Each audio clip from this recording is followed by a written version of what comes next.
Welcome to another episode of The Read Pile. I filmed some of these in advance, so I used that for the first time last week, but it's still going to be weeks before you see that video. So you might hear this, that name a few more times before you have the opportunity to tell me that it's terrible. If you do have comments, leave them below. Today I want to talk about Dr. 13. This book came out in, I want to say 2006. Let's see if I can find this real quick. 2006 and 7. So it was serialized in Tales of the Unexpected 1 through 8. This is 8 chapters. They are short chapters. It's probably 64 pages total. It's a bit thin for the usual trade, but it is extremely entertaining. I bought this, I don't know how many years ago. Let's say roughly when it came out, and I read it at the time, enjoyed it. It was in the pile to reread because I honestly didn't remember it that well, and I found it more enjoyable now. It's so much fun. It's completely ridiculous. Let's talk about this a little bit. So on the cover here we have Dr. 13 right here in the center. This is his daughter Tracy. We have a vampire. We have a Confederate ghost. We also have a pirate ghost, infectious lass, Anthro, Genius Jones, which might be my new favorite character name, and Count Julius, who later becomes Primal. It's brilliant. These are existing DC characters in DC. They're all existing DC characters, very Z-list characters, thrown together by Azzarello in just the most meta, insane story of possibly ever read, put out from a major publisher. The art is by Chiang. You might know him from Paper Girls. Azzarello has written a bunch of stuff, notably 100 Bullets, but this team, which I use the term very loosely, comes together slowly over the course of the series. Initially, it's just a few of them, and then you add more as the series goes on. I want to show off real quick. So at one point, they are fighting Mount Rushmore, which seems to me like a callback to his Superman for Tomorrow storyline, which was terrible. But ultimately, what this team is fighting against are the Architects.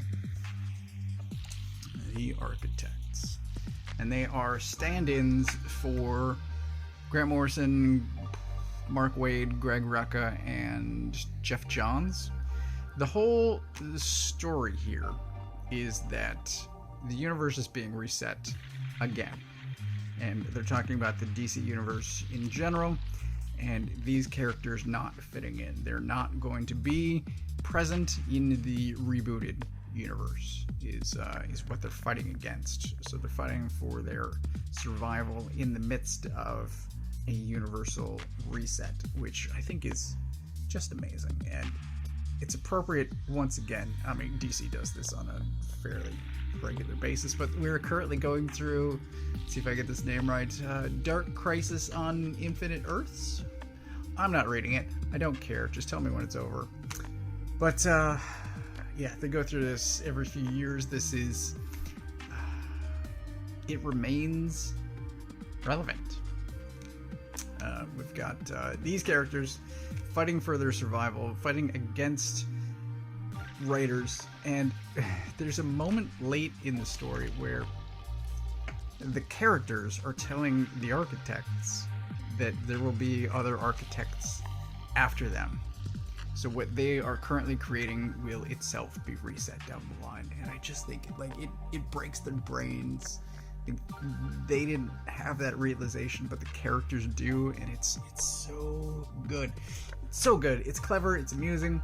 I loved it. This needs to go on my main DC shelf instead of one of these miscellaneous shelves. So as soon as I get the opportunity, I will be putting this there. It's fantastic. It starts off very simply with actually a dream sequence, but it starts off with 2 dream sequences, if I remember correctly. Dr. 13 and his daughter investigating a plane crash. And there is a Yeti. And the Yeti turns out to be a vampire. And it just gets more insane from there. I recommend this if you can find it. I don't know that this has really been published again. I think it should be. It's brilliant. The art is fantastic. You should also know this creative team from their work on New 52 Wonder Woman. I tried very hard to like it, and I quit somewhere around issue 20, I think. I gave it my best shot, and I could not get into it, and I ultimately dropped it. But I know a lot of people liked that run. Azzarello, I think, is an amazing writer. He has there's such a play on words throughout all of his writing that I think is outstanding, and Cliff Chiang draws the hell out of everything. So I absolutely recommend getting this if you've never read it, and if you do own it, I recommend giving it another read. It's still fantastic. And I think that's all I have to say. It's great. Highly recommend it. Thanks for watching.